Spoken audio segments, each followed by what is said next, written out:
Todos os anos, são criados no mundo materiais que parecem frágeis, mas param balas, suportam temperaturas infernais e sobrevivem ao espaço. E o mais perigoso deles nasceu como uma xícara de chá. Como foi que a fina porcelana chinesa da secreta capital da porcelana se transformou em armadura para soldados e no coração de motores a jato? Por que uma substância que quebra com uma queda estilhaça uma bala em pó em 1 milissegundo? Existe um mecanismo oculto aqui, sobre o qual não falam em museus e lojas. Assista a este vídeo até o final e você descobrirá a verdade inesperada sobre a cerâmica que muda guerras, a aviação e o próprio conceito de resistência.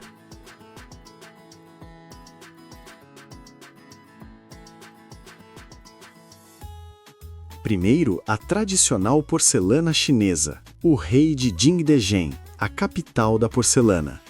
A argila lá é especial, kaolin, um aluminosilicato puro das montanhas, sem ferro, para não amarelar.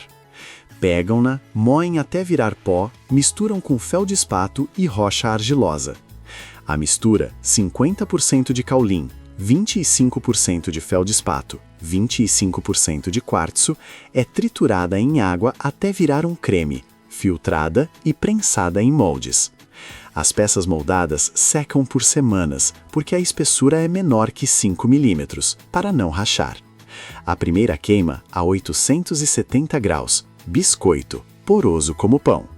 Depois, o esmalte, uma mistura de feldespato, quartzo e ocre, é aplicado, e a segunda queima a 1700 graus em fornos a lenha por 12 horas.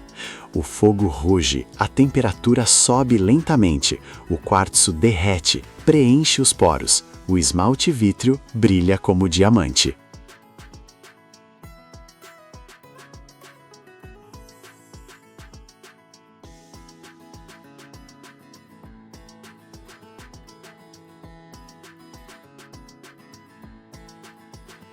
Sai um jogo fino, translúcido, tine como cristal, suporta água fervente por 100 anos sem rachar.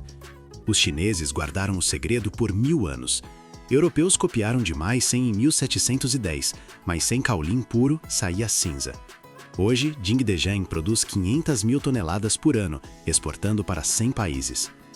Mas a porcelana é para xícaras, a cerâmica técnica é para o combate e o espaço.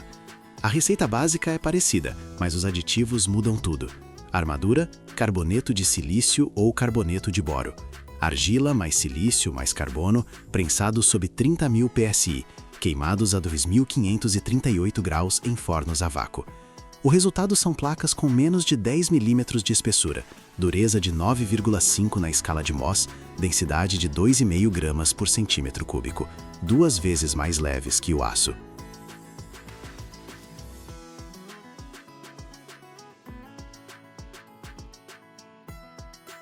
Elas param balas assim.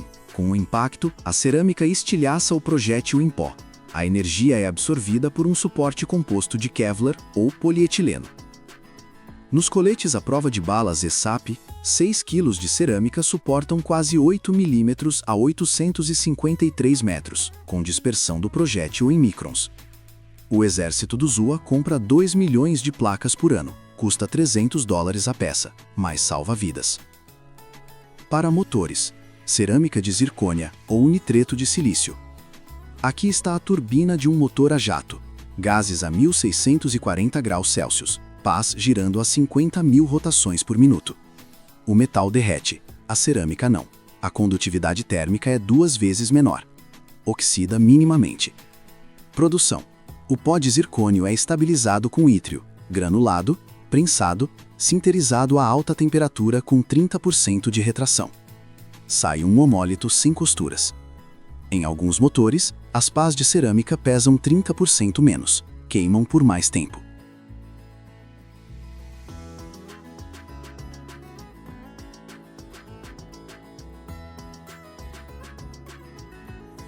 A NASA testa para naves espaciais, suportam 500 ciclos de subida e descida. Ou carboneto de silício para bombas, corrosão zero em ácidos, desgaste 50 vezes menor que o aço. O segredo está na transição de fase. Na queima, a argila desidrata, os fundentes derretem, colam os cristais na matriz. Aditivos: óxidos de alumínio para dureza, magnésia para plasticidade. A impressão 3D agora forma formas complexas para próteses ou proteção térmica da SpaceX. A desvantagem: fragilidade. Se cair, quebra, mas o reforço com fibras a torna como fibra de vidro. A China é líder, 70% do caulim mundial, exportação de 10 bilhões de dólares. Europa, Ceramitec, Kyocera. Fato: a primeira fita de metralhadora de cerâmica dos anos 1940 parava a quase 13 milímetros, mas era pesada. Hoje, escudos ultraleves.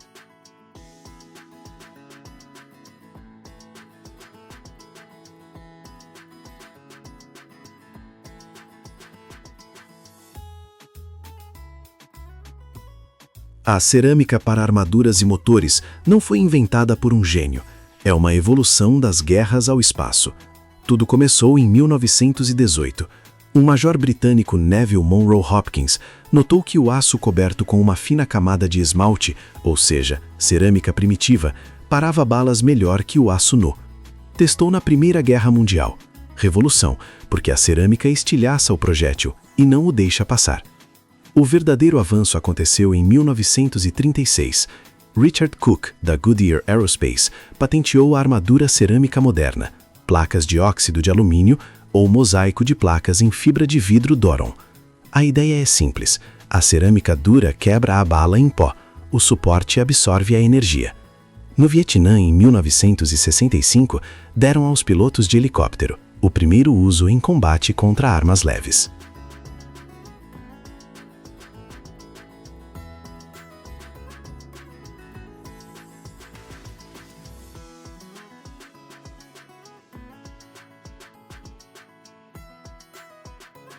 O Exército dos Estados Unidos evoluiu para o ESAPI, carboneto de boro 2 vezes mais leve que o aço. A cerâmica salva vidas. Globalmente, são vendidas mais de 1 milhão de placas por ano, cada uma carboneto de silício ou boro, pesando 6 quilos no colete. A bala voa, a cerâmica racha, mas o Kevlar absorve a energia, o soldado vive. E se eu dissesse que a safira também é cerâmica? Safira artificial, mas ainda assim. Pó minúsculo de óxido de alumínio, o mesmo que no corindon, com o qual se poliem diamantes.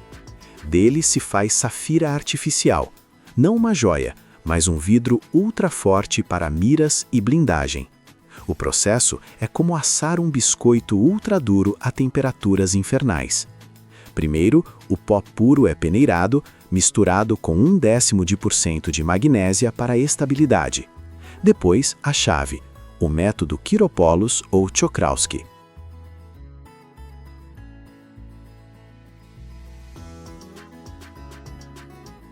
O pó é despejado em uma tigela de platina, colocado a vácuo, aquecido a 2050 graus, em um forno com elementos de molibdênio. A temperatura sobe lentamente, de 3 a 5 dias, até derreter em uma lava transparente. De cima desce-se uma semente, uma haste monocristalina de safira. A semente é puxada lentamente, apenas 1 ou 2 milímetros por hora, e girada, como o algodão doce. O fundido cristaliza ao redor, cresce um cilindro. Resfria-se por 2 semanas, para não rachar com o choque térmico. O bule pronto, transparente como água, dureza 9 na escala de Mohs, resistência de 400 kSI à compressão. Corta-se a laser ou com disco de diamante em placas para miras de visão noturna. No M1 Abrams, as lentes de safira das miras suportam 648 graus de uma explosão.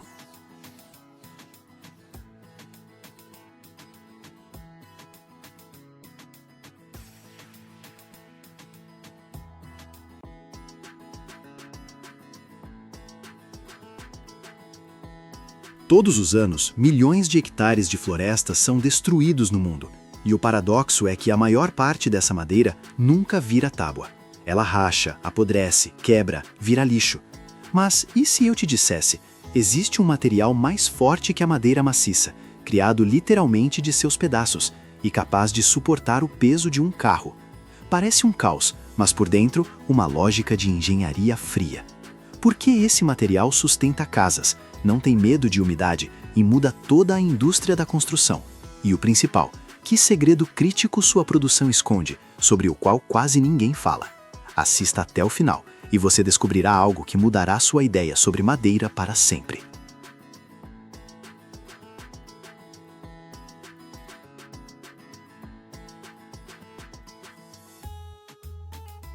Vamos começar pelo básico. Por que inventar algo se já existe madeira normal? O problema é que a madeira natural é um material caprichoso. Ela expande e contrai dependendo da umidade, racha ao secar, apodrece com água. Tem nós, que são pontos fracos. As fibras vão numa direção, então a tábua é forte no comprimento, mas quebra fácil na largura. E ainda é preciso cultivar uma árvore grande por 70 ou 100 anos, cortar, secar, serrar, tudo isso é tempo e dinheiro. E aí surge a ideia. E se pegarmos pedaços pequenos de madeira, organizá-los de um jeito especial e colar sob pressão e temperatura? Sai o material sem os defeitos da madeira natural, mas com todas as vantagens.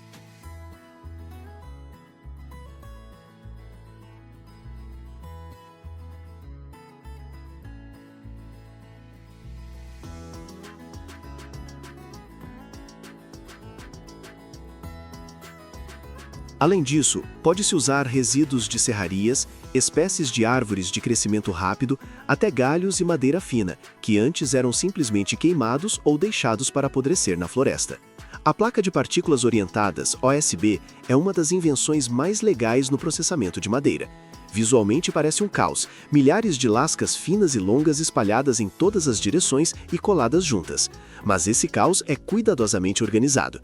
As lascas são dispostas em camadas, e em cada camada elas são orientadas em uma certa direção. As camadas externas têm lascas que vão ao longo da placa, as do meio, transversalmente. É como a fibra natural da madeira, só que em todas as direções ao mesmo tempo. A produção dessas placas começa com toras, troncos de árvores, geralmente de espécies de crescimento rápido, como pinheiro ou álamo. As toras são descascadas e enviadas para máquinas especiais chamadas stranders.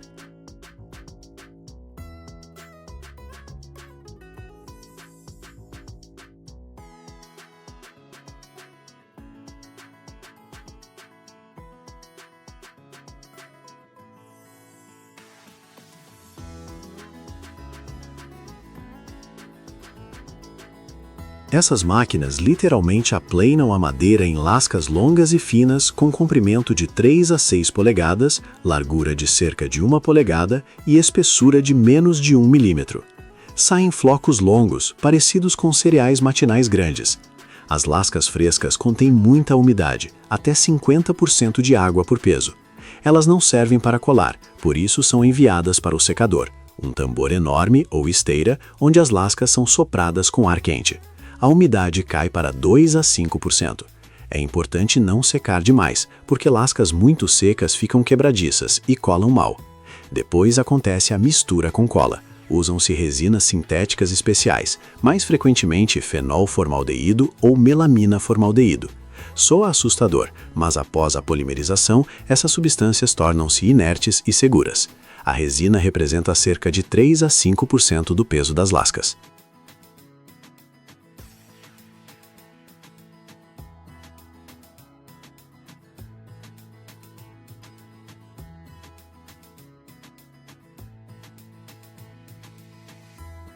A cola é pulverizada nas lascas como uma névoa fina em misturadores enormes, onde tudo é misturado intensamente para que cada lasca seja coberta com uma camada uniforme.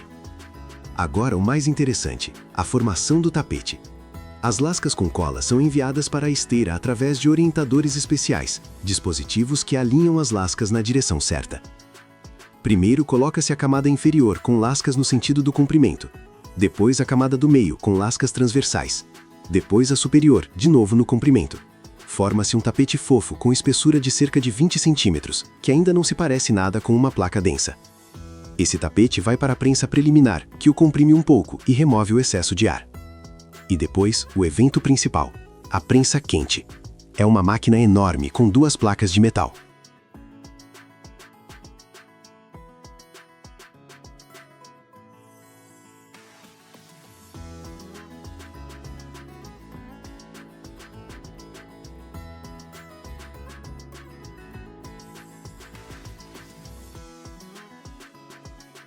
O tapete entra entre essas placas e elas pressionam com uma força enorme. Sob tal pressão e temperatura, ocorre a transformação. A espessura diminui 5 a 6 vezes. As lascas são comprimidas tão densamente que quase não sobra ar entre elas. A cola amolece, escorre para todas as frestas, envolve cada lasca. E o principal, começa a reação química de polimerização. As moléculas de resina se unem em longas cadeias, criando ligações fortes entre as lascas. Todo o processo de prensagem leva de 3 a 5 minutos. Nesse tempo, a temperatura dentro da placa atinge cerca de 300 graus. A cola polimeriza completamente e as lascas se unem para sempre em uma estrutura monolítica. Quando a prensa abre, sai uma placa quente.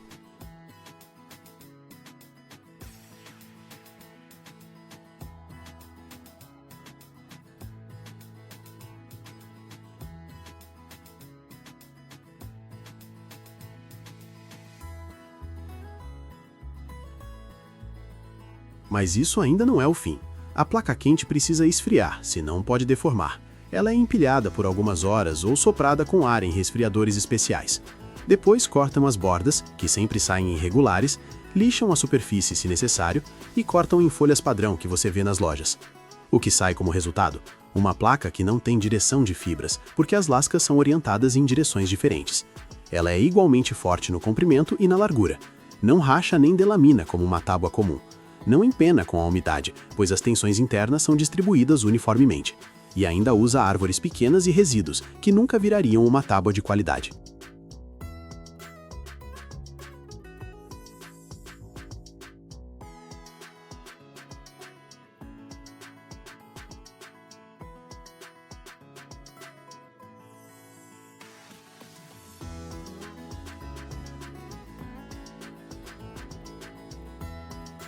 Uma placa com espessura de 2 centímetros pode suportar uma carga de quase 10.000 quilos por metro quadrado sem envergar. Isso significa que nesse piso pode-se colocar um carro de passeio e ele aguentará. É por isso que essas placas são usadas para revestir casas de estrutura de madeira, pisos, telhados. Ela segura toda a estrutura. Agora sobre o compensado, a irmã mais velha da madeira composta. A tecnologia do compensado existe há mais de 100 anos, mas está sempre sendo aprimorada. A ideia principal: folhas finas de madeira, lâminas, são coladas de modo que as fibras de cada camada seguinte fiquem perpendiculares à anterior. A produção de compensado começa com toras de alta qualidade: bétula, pinheiro, amieiro. As toras são limpas, cozidas em água quente ou vapor por várias horas. Isso amolece a madeira e a torna plástica.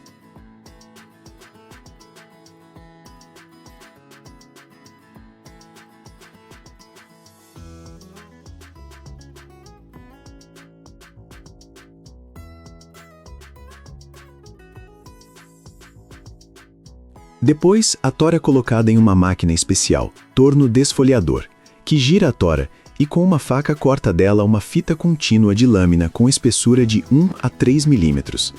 Essa fita é cortada em folhas do tamanho necessário, seca em secadores especiais a uma temperatura de cerca de 300 graus por alguns minutos, até que a umidade caia para 6 a 8%. Depois, as folhas de lâmina são classificadas por qualidade. As melhores, sem nós e rachaduras, vão para as camadas externas, onde serão vistas. As piores, com pequenos defeitos, para as camadas internas. Em cada folha aplica-se cola, geralmente resina ureia formaldeído, para trabalhos internos, ou fenol formaldeído, para compensado resistente à umidade. As folhas são empilhadas umas sobre as outras perpendicularmente. Se na primeira folha as fibras vão verticalmente, na segunda, horizontalmente, na terceira, verticalmente de novo. Geralmente no compensado há 5, 7 ou 9 camadas, sempre um número ímpar, para que a estrutura seja simétrica e não empenada. E depois tudo acontece como no caso da placa OSB.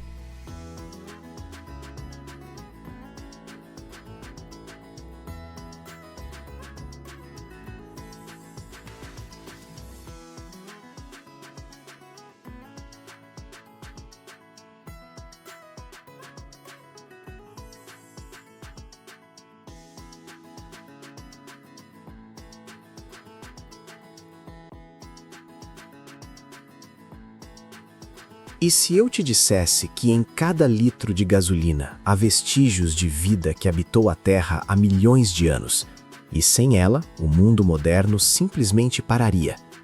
Todos os anos, a humanidade queima a energia nascida de plantas pré-históricas, plâncton e criaturas que desapareceram muito antes do surgimento do homem.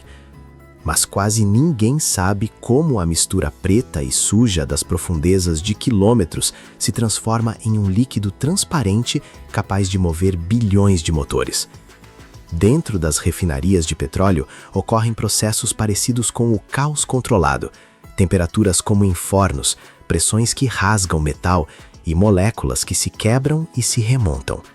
E se você assistir até o final, descobrirá qual etapa da produção de gasolina realmente decide se o seu carro vai andar ou não.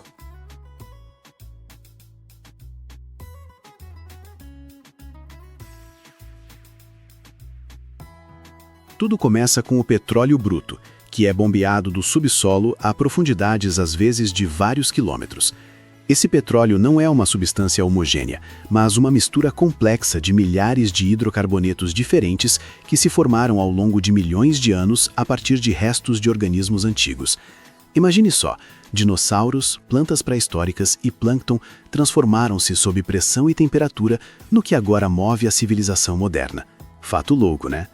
Quando o petróleo é extraído, ele parece diferente dependendo do depósito. Pode ser quase preto e espesso como melaço, ou pode ser mais claro e fluido. Nele estão misturadas moléculas de diferentes tamanhos, de gases minúsculos a componentes pesados enormes. E a tarefa da refinaria é separar toda essa mistura em produtos úteis, um dos quais é a gasolina.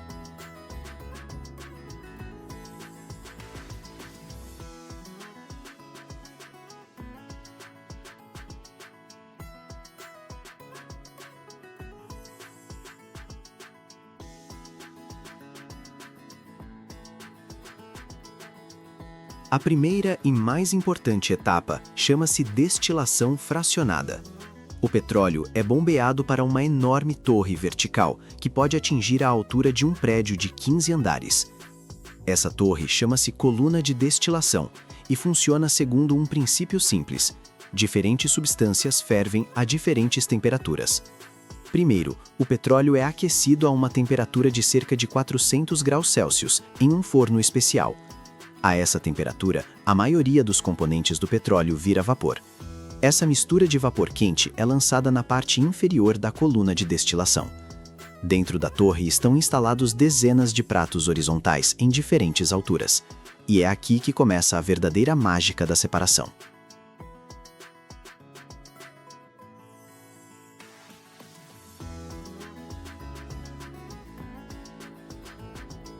Quando o vapor quente sobe pela coluna, ele esfria gradualmente. Em cada nível, a temperatura é um pouco mais baixa que no anterior. Moléculas pesadas com altos pontos de ebulição condensam primeiro, na parte inferior da coluna, onde ainda está quente. Moléculas mais leves sobem mais alto até atingirem o nível com sua temperatura de condensação. Lá, elas se transformam de volta em líquido e se acumulam nos respectivos pratos.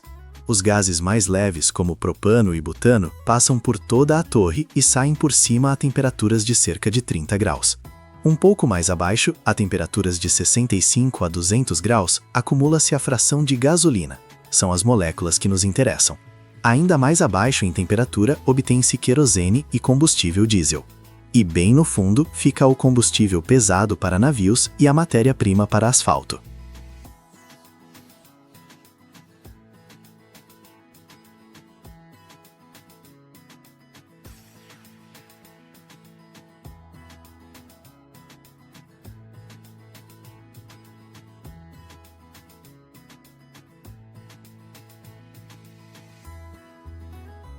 Mas aqui está o problema.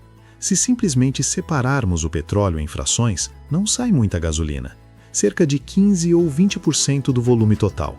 E a demanda por gasolina é enorme, muito maior que seu teor natural no petróleo. Por isso, os refinadores inventaram um jeito esperto de criar mais gasolina a partir do que existe, um processo chamado craqueamento. Craqueamento é a quebra de grandes moléculas pesadas em menores, que servem para a gasolina. Existem várias maneiras de fazer isso.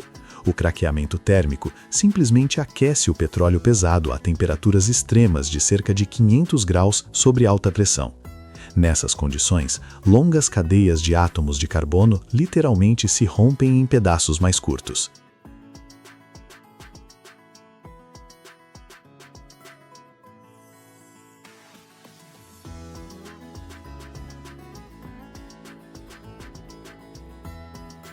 Um método ainda mais eficaz é o craqueamento catalítico.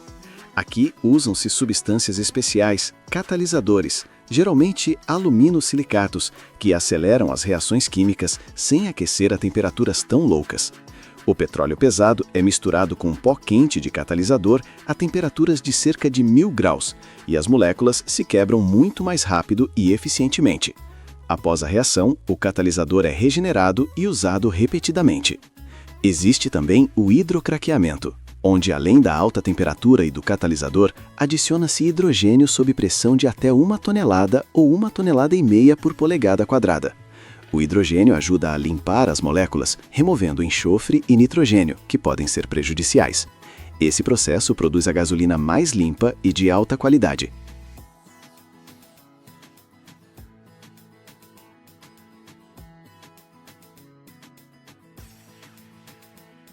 Mas mesmo depois de todas essas transformações, a gasolina ainda não está pronta para entrar no seu tanque.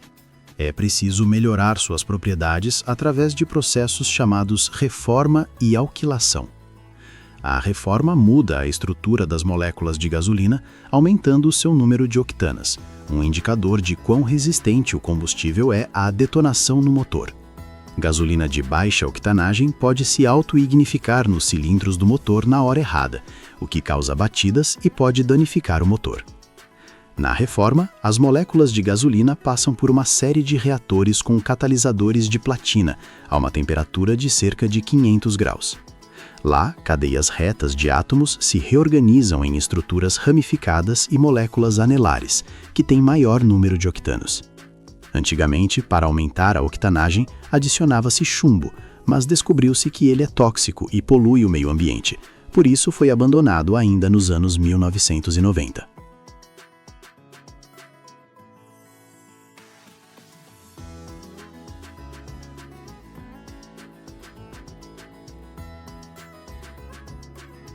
A alquilação é o processo de unir pequenas moléculas em maiores, mais ideais para a gasolina. Pegam-se gases leves formados no craqueamento e unem-se na presença de ácidos fortes em moléculas do tamanho certo com alto número de octanas.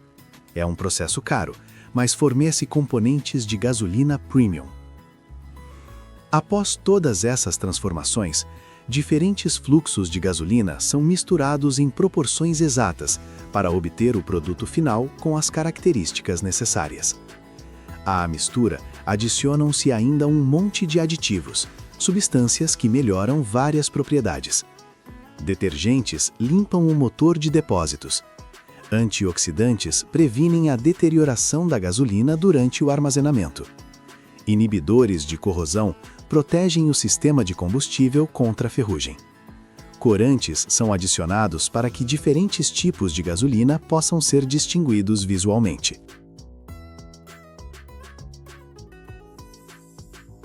Em muitos países, é obrigatório adicionar etanol à gasolina, álcool feito de milho ou cana-de-açúcar, geralmente a 10% do volume, embora aconteça de ser mais. O etanol aumenta o número de octanas e é considerado mais ecológico, pois vem de fontes renováveis. Embora haja debate sobre se isso é realmente tão benéfico para o meio ambiente, considerando toda a energia gasta no cultivo da matéria-prima. Curiosamente, de um barril de petróleo bruto com volume de 160 litros, saem cerca de 20 litros de gasolina, mais diesel, querosene, óleos e outros produtos. Nada se perde. Até os gases formados no processo são queimados para aquecer a própria fábrica ou transformados em outras substâncias úteis.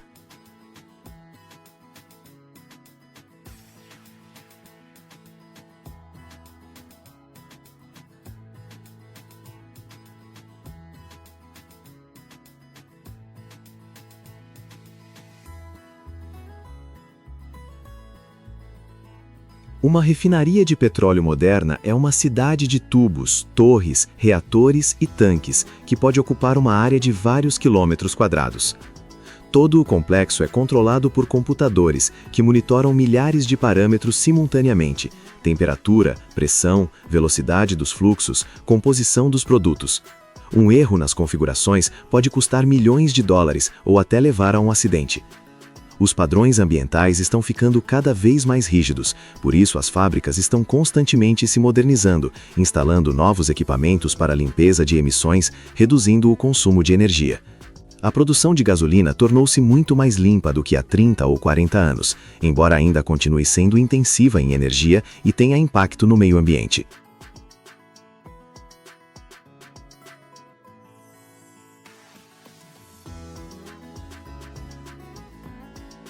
Todo esse sistema complexo existe para que você possa simplesmente chegar ao posto, colocar o bico no tanque e abastecer em alguns minutos. Por trás desses poucos minutos estão geólogos procurando petróleo, engenheiros projetando poços e fábricas, químicos desenvolvendo catalisadores e aditivos, técnicos mantendo o funcionamento dos equipamentos, motoristas entregando o combustível. Uma indústria global que trabalha 24 horas por dia para que o mundo continue se movendo. E embora agora se fale muito sobre carros elétricos e energia renovável, a gasolina ainda continuará sendo o principal combustível para bilhões de carros em todo o mundo por muito tempo. É o produto de um século de pensamento de engenharia, pesquisas químicas e inovações tecnológicas, a transformação de matéria orgânica antiga em energia da modernidade.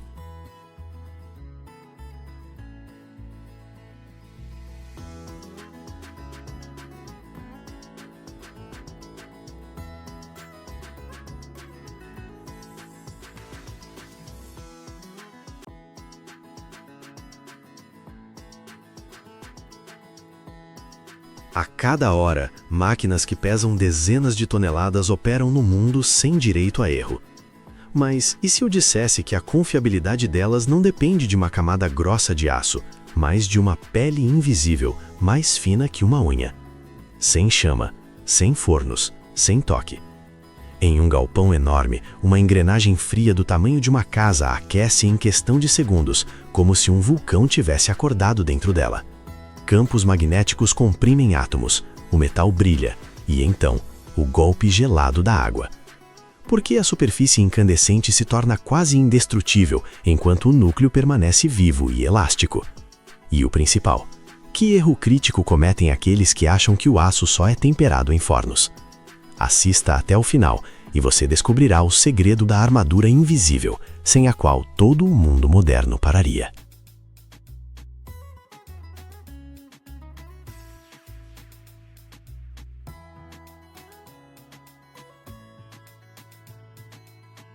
O processo de têmpera por indução de grandes engrenagens, cujo diâmetro frequentemente varia de 2 a 4 metros, é um exemplo perfeito dessa estratégia.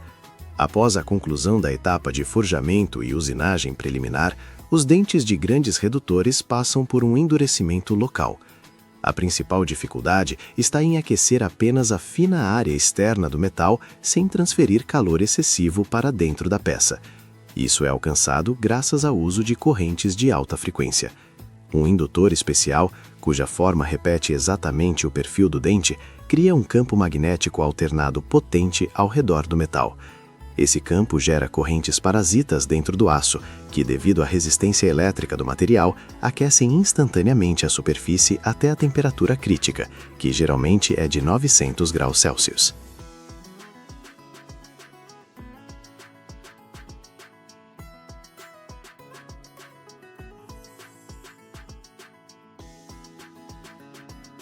O processo começa em um galpão enorme, onde cheira a metal aquecido e ozônio.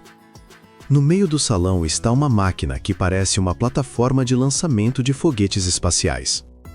Uma peça é colocada nela com a ajuda de um guindaste gigante. Imagine uma engrenagem que atinge 4,5 metros de diâmetro. É como 2 jogadores de basquete altos em pé um sobre o outro. Tal peça pode pesar 68 toneladas, o que equivale ao peso de 3 elefantes adultos. Ela é fria, cinza e parece uma rocha inabalável. A principal ferramenta neste processo é o indutor. não é fogo nem forno. Ele se parece com um tubo de cobre curvo que repete exatamente a curva do dente de ferro da engrenagem. Quando o trabalho começa, o indutor desce lentamente até o metal, mas nunca o toca. Entre eles permanece uma fenda minúscula, literalmente de alguns décimos de polegada. Nesse momento, a eletricidade é ligada. Não é apenas a corrente que acende uma lâmpada, mas ondas incrivelmente potentes que correm pelo tubo de cobre para frente e para trás milhares de vezes por segundo. Aqui começa a parte mais interessante que se pode ver com os próprios olhos. Embora o indutor não toque no dente, o ferro lá dentro começa a sentir as mãos invisíveis do campo magnético. Essas mãos começam a balançar muito rápido as pequenas partículas dentro do metal, os átomos. De tanto movimento frenético, o ferro aquece em questão de segundos. Primeiro, o dente cinza fica vermelho cereja escuro, depois vermelho vivo e, finalmente, laranja ofuscante, aquecendo a uma temperatura de quase 700 graus Celsius. Isso é mais quente que a lava incandescente que sai de um vulcão.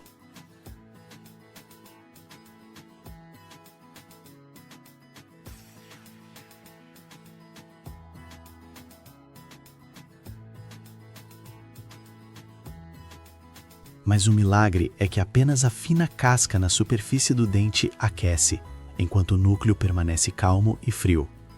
Quando o metal atinge a cor necessária, a automação desliga instantaneamente o aquecimento invisível. No mesmo instante, um banho potente de água fria é direcionado ao dente incandescente. Ouve-se um chiado alto, nuvens de vapor branco sobem ao redor, como numa sauna, e a água se espalha em milhões de respingos. Isso se chama têmpera. Como resfriamos a superfície quente muito rápido, as partículas de ferro não têm tempo de voltar ao seu estado normal. Elas congelam em uma estrutura muito tensa e densa, que os cientistas chamam de martensita. Agora essa superfície ficou tão dura que se pode bater nela com um martelo e não ficará nenhum arranhão. Ela se tornou forte como o casco de uma tartaruga.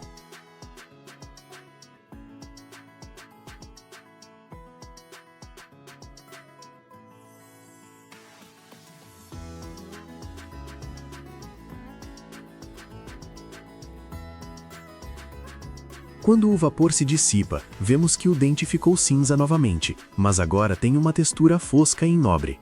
Se cortarmos tal peça, embora seja muito difícil fazer isso, veremos uma linha clara.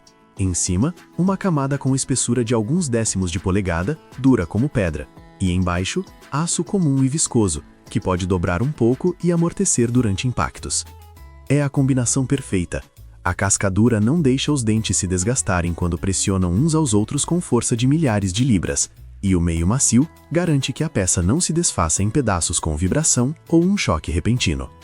A têmpera tradicional em fornos para uma peça grande pode levar de 10 a 20 horas, pois é preciso aquecer toda a massa de metal. A têmpera por indução de um dente ou trecho de eixo leva de 30 a 120 segundos. Isso aumenta a produtividade geral da fábrica em 50% ou mais. Além disso, como apenas a superfície fina é aquecida, a peça quase não se deforma.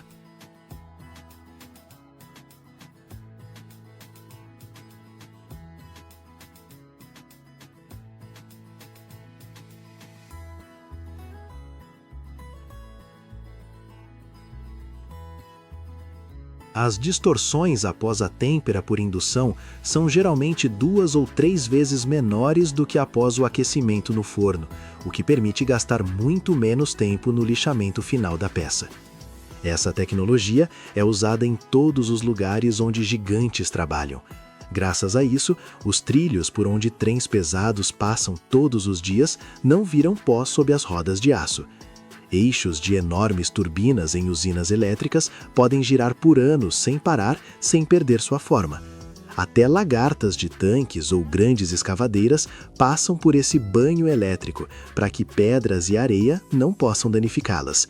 Isso permite que máquinas enormes trabalhem por décadas, construindo estradas, extraindo carvão ou criando energia limpa do vento. Sem essa armadura invisível, todo o nosso mundo moderno de tecnologia simplesmente quebraria sob o próprio peso.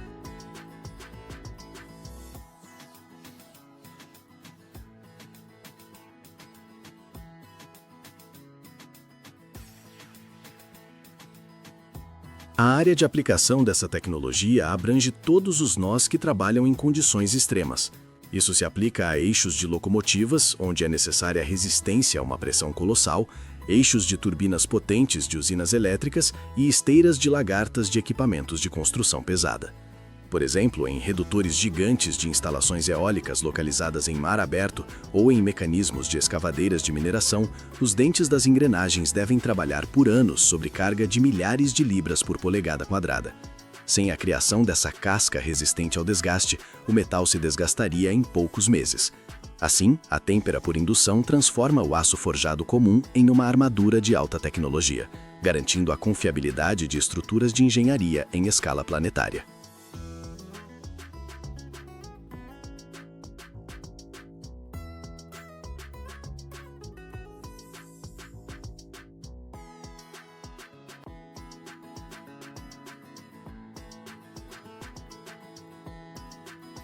Todos os anos, milhares de toneladas de correntes de âncora são fabricadas no mundo, gigantes de metal das quais depende literalmente o destino de superpetroleiros e porta-aviões.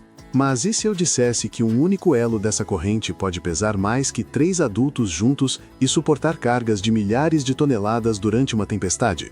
Por que os navios modernos precisam de correntes 3 vezes maiores do que na época do Titanic? E qual detalhe minúsculo dentro do elo decide se o navio ficará ancorado ou se soltará em mar aberto? A maioria das pessoas nunca nota esse elemento, mas é ele que salva a frota nos piores momentos. Assista até o final, e você descobrirá um fato sobre essas correntes que mudará completamente sua ideia sobre segurança marítima.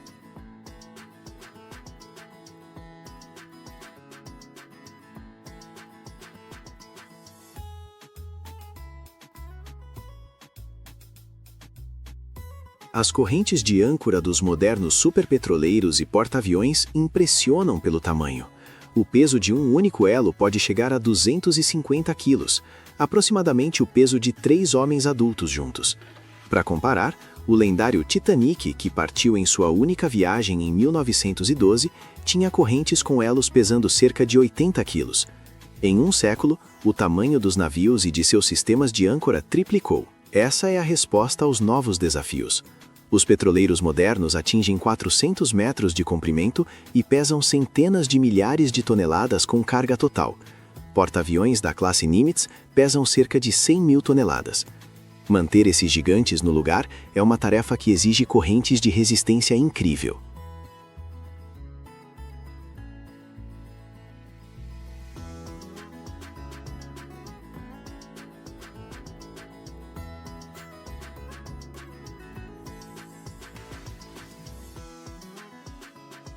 A fabricação de uma corrente de âncora é uma arte à parte, que combina fogo, força e precisão. O processo começa com uma barra de aço incandescente com um diâmetro de aproximadamente 160 milímetros para os maiores navios. Essa barra é aquecida no forno a uma temperatura de 1.300 graus Celsius, até que o metal fique vermelho vivo e plástico. Quando o aço atinge a temperatura necessária, começa a moldagem. Máquinas hidráulicas ou pneumáticas especiais pegam a barra incandescente e a dobram em um oval. Não é um processo rápido.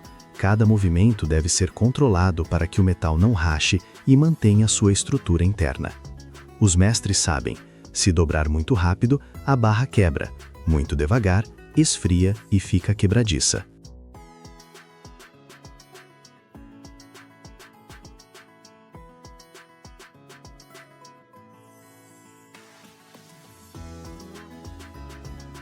Quando o oval é formado, suas extremidades permanecem abertas. Este é um momento criticamente importante. O elo aquecido é passado através do elo da corrente já pronto e fechado. Assim se cria uma conexão inquebrável. Cada elo passa fisicamente pelo vizinho, como anéis em uma cota de malha antiga. Agora chega a etapa mais responsável. É preciso fechar o elo sem perder sua resistência. Existem várias tecnologias. A tradicional é o forjamento por contato elétrico, onde as duas pontas do elo são soldadas sob enorme pressão. A mais moderna é a flash welding, quando as pontas são aquecidas por uma descarga elétrica potente até a temperatura de fusão e se unem instantaneamente sob a pressão de muitas toneladas.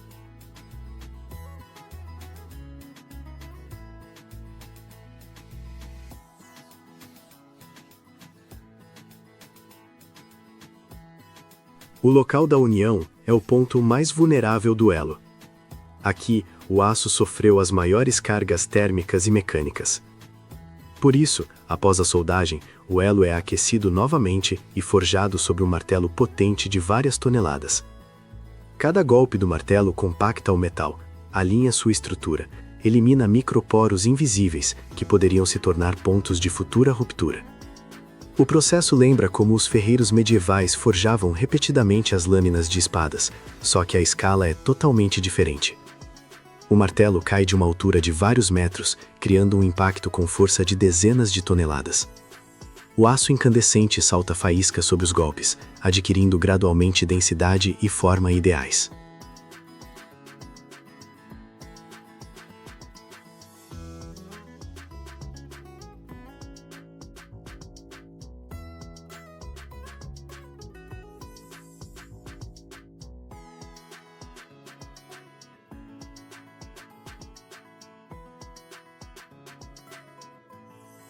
Após o forjamento, toda a corrente passa por tratamento térmico, aquecimento e resfriamento controlados, que dão ao aço a combinação ideal de dureza e elasticidade. É um processo delicado. Se resfriar muito rápido, o aço ficará quebradiço e pode rachar sob carga. Se muito devagar, ficará macio e se deformará. Correntes forjadas têm uma vantagem única sobre as fundidas ou feitas por outros métodos. Quando o aço se deforma sob pressão, sua estrutura cristalina se alinha ao longo das linhas de carga, criando uma textura fibrosa, semelhante às fibras na madeira. Esse direcionamento torna o metal forjado significativamente mais forte na direção em que sofrerá a carga principal durante a operação.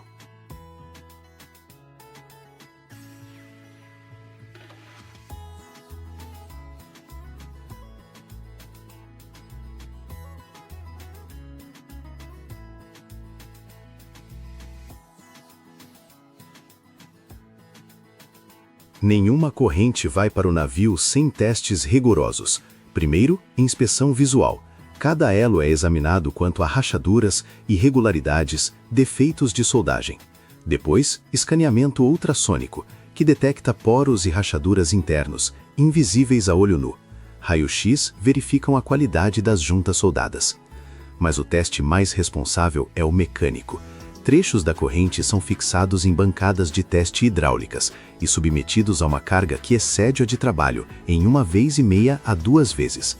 Se a corrente suportou tal carga sem deformação, ela está apta para uso. Se ao menos um elo mostrou fraqueza, todo o trecho vai para a reciclagem.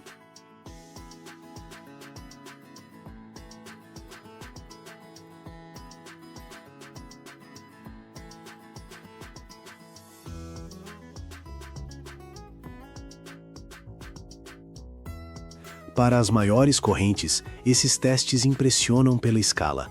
Imagine uma máquina puxando a corrente com uma força de centenas de toneladas. É como pendurar dezenas de caminhões pesados em um trecho de corrente. O metal geme, estica, mas não deve arrebentar. As maiores correntes de âncora têm diâmetro da barra do elo de 150 a 170 milímetros. Isso é mais que a espessura de um braço humano. Cada elo tem cerca de 1 metro de comprimento, e o peso, como já mencionado, pode chegar a 250 quilos. Por que são necessários tais tamanhos? A resposta é simples: resistência. Uma única corrente de porta-aviões deve suportar cargas de milhares de toneladas. Não é exagero. Quando um navio de 100 mil toneladas está ancorado durante uma tempestade, a força do vento e das ondas cria enormes cargas dinâmicas.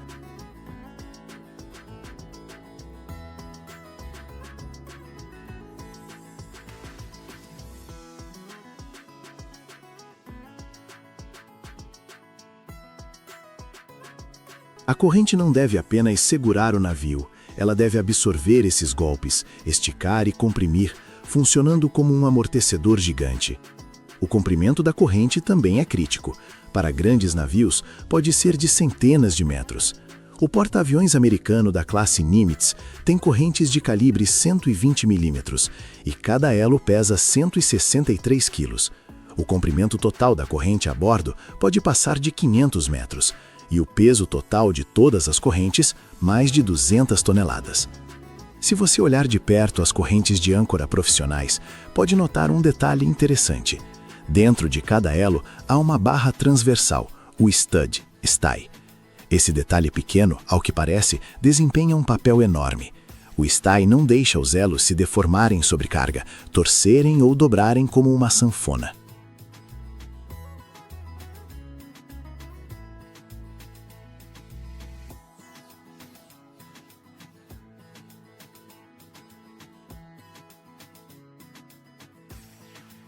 Sem o stay, a corrente sob alta pressão pode amassar.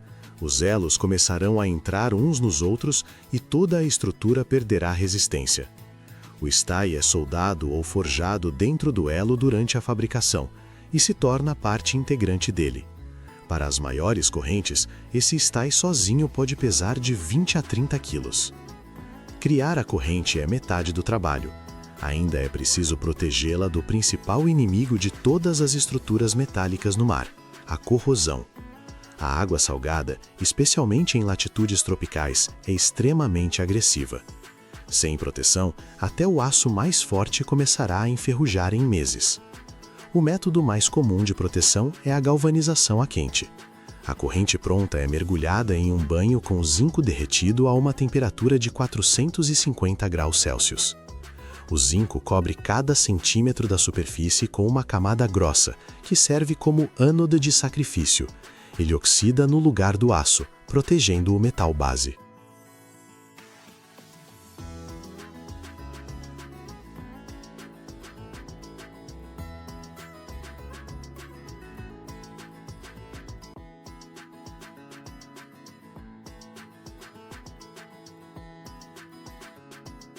Todos os anos, a humanidade extrai mais de 300 mil toneladas de estanho, um metal que mudou a história tanto quanto o surgimento da eletricidade ou da internet.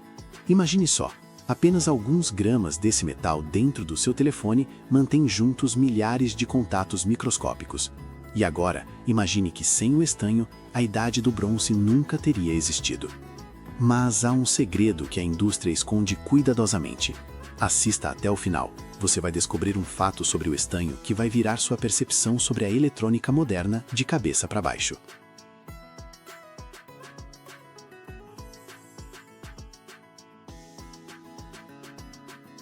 O estanho não é apenas um hype novo. É um metal com uma história profundíssima, que conta milhares de anos. Sua descoberta foi uma verdadeira revolução que mudou para sempre o curso da civilização humana, dando início à chamada Idade do Bronze. Imagine só, os antigos artesãos aprenderam a extrair cobre e fazer ferramentas com ele. Mas o cobre era macio, e eis que, por acaso ou experimentação, eles descobriram que se adicionassem um pouco de outro metal, então desconhecido, estanho, ao cobre derretido, a liga se tornava incrivelmente forte, dura, mais fácil de fundir e mantinha o fio melhor. Esse metal era o estanho. A liga de cobre com estanho recebeu o nome de bronze. Espadas, escudos, ferramentas, joias de bronze, tudo isso de repente ficou disponível, dando às antigas civilizações uma vantagem enorme. Foi um verdadeiro salto tecnológico que mudou as guerras, a agricultura e a arte.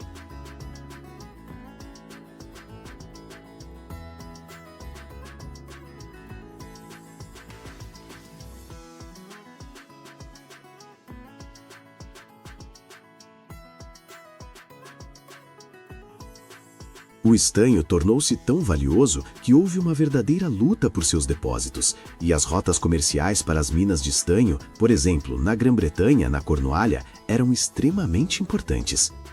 Com o passar dos séculos, o estanho continuou sendo valioso. Ele foi usado como revestimento para outros metais para protegê-los da corrosão. Por exemplo, a folha de Flandres, uma fina chapa de aço coberta com estanho, da qual se faziam latas de conserva. Também para a fabricação de soldas macias que uniam metais. e ainda na produção de espelhos e até para criar tubos de órgãos e moedas. Mas seu verdadeiro renascimento aconteceu no século XX, com o surgimento da eletrônica. Mais de 50% de todo o consumo mundial de estanho recai justamente sobre esse setor.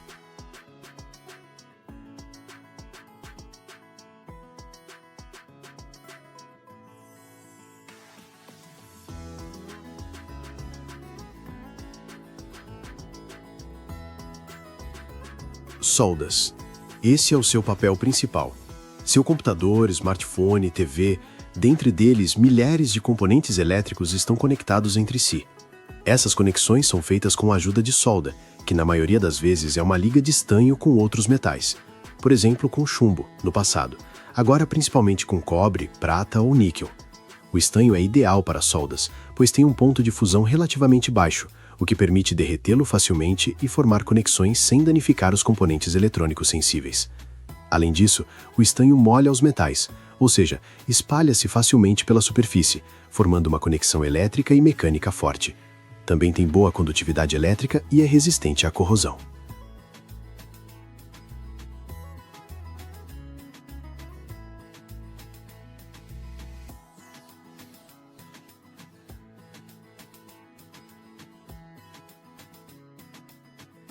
A eletrônica moderna usa as chamadas soldas sem chumbo, o que é um grande passo à frente para a ecologia. O estanho nessas ligas é o componente principal. Sem conexões soldadas confiáveis, toda a arquitetura complexa dos microchips simplesmente se desfaria e seu gadget se transformaria em um monte de peças inúteis. O estanho é usado para cobrir outros metais, especialmente cobre, em placas de circuito impresso. Isso protege as trilhas de cobre da oxidação e facilita o processo de soldagem. Também é usado para cobrir conectores, o que melhora sua condutividade elétrica e resistência à corrosão. O estanho não é um elemento muito comum na crosta terrestre. Seu principal mineral é a cassiterita, ou seja, óxido de estanho. É um mineral bastante denso, frequentemente encontrado em depósitos aluviais. Isso significa que pode ser extraído de sedimentos fluviais ou de antigas margens marinhas.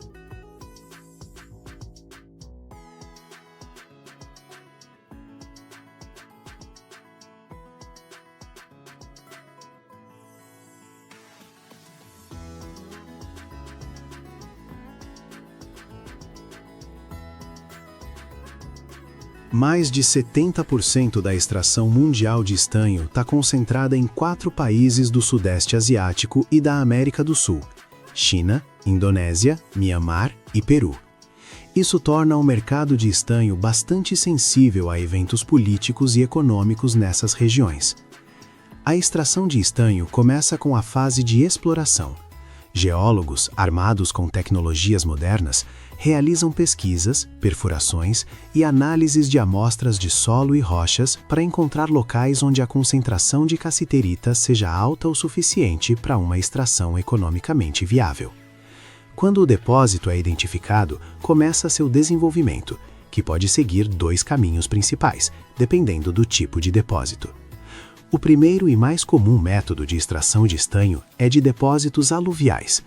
Imagine só, durante milhões de anos, a cassiterita, lavada das rochas matrizes pela água e erosão, acumulou-se em leitos de rios, no fundo de lagos ou em antigas margens marinhas.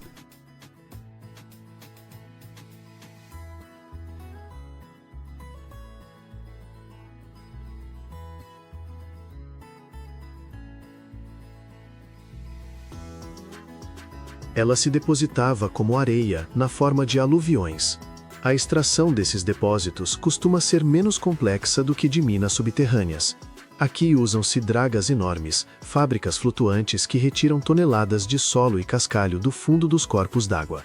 Ou aplicam-se monitores hidráulicos, jatos potentes de água sob alta pressão que lavam o solo das margens dos rios ou encostas de colinas que contêm cassiterita. A massa lavada de rocha vai então para o enriquecimento primário, onde, por meio de métodos gravitacionais, usando a diferença de densidade, a cassiterita é separada da rocha estéril mais leve. Parece com a lavagem de ouro industrial, só que em escalas gigantescas. O segundo método é a extração de depósitos primários, onde a cassiterita está diretamente nas rochas duras. Aqui funcionam minas subterrâneas tradicionais, como para a extração de outros metais.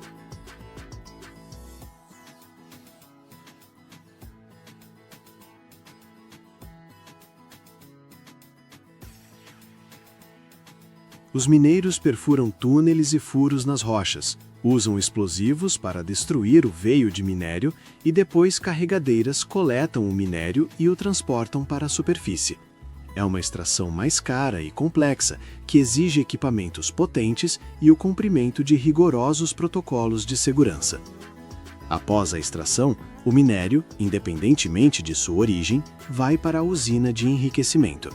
Aqui ele é primeiro triturado e moído até virar um pó muito fino em moinhos, para liberar os cristais de cassiterita da rocha circundante. Depois, aplicam-se diferentes métodos de enriquecimento. O primeiro método é a separação gravitacional. Como a cassiterita é um mineral bastante denso, ela é separada dos minerais mais leves com a ajuda da água. Isso pode acontecer em máquinas de gigagem, mesas de concentração ou separadores espirais.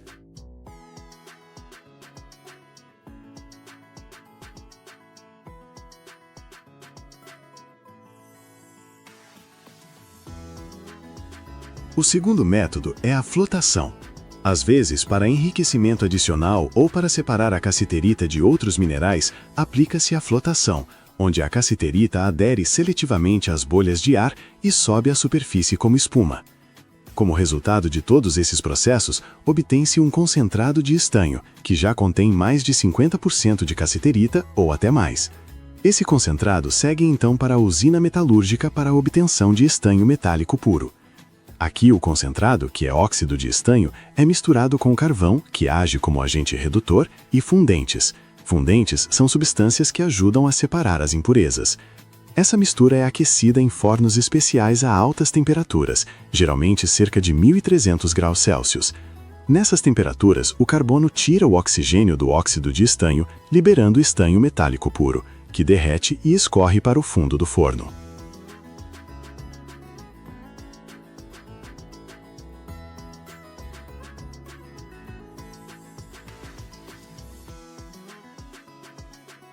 O estanho bruto derretido obtido ainda contém impurezas de outros metais. Por isso, ele passa por mais uma etapa muito importante, o refino. Pode ser purificação térmica, quando o estanho é aquecido a certas temperaturas para que outros metais se separem ou flutuem na superfície, ou, mais frequentemente, refino eletrolítico, que permite atingir uma pureza muito alta do estanho. A alta pureza é quase 100% neste caso, imaginem só. Isso é criticamente importante, especialmente para a indústria eletrônica, onde até as menores impurezas podem afetar a condutividade elétrica e a confiabilidade dos componentes.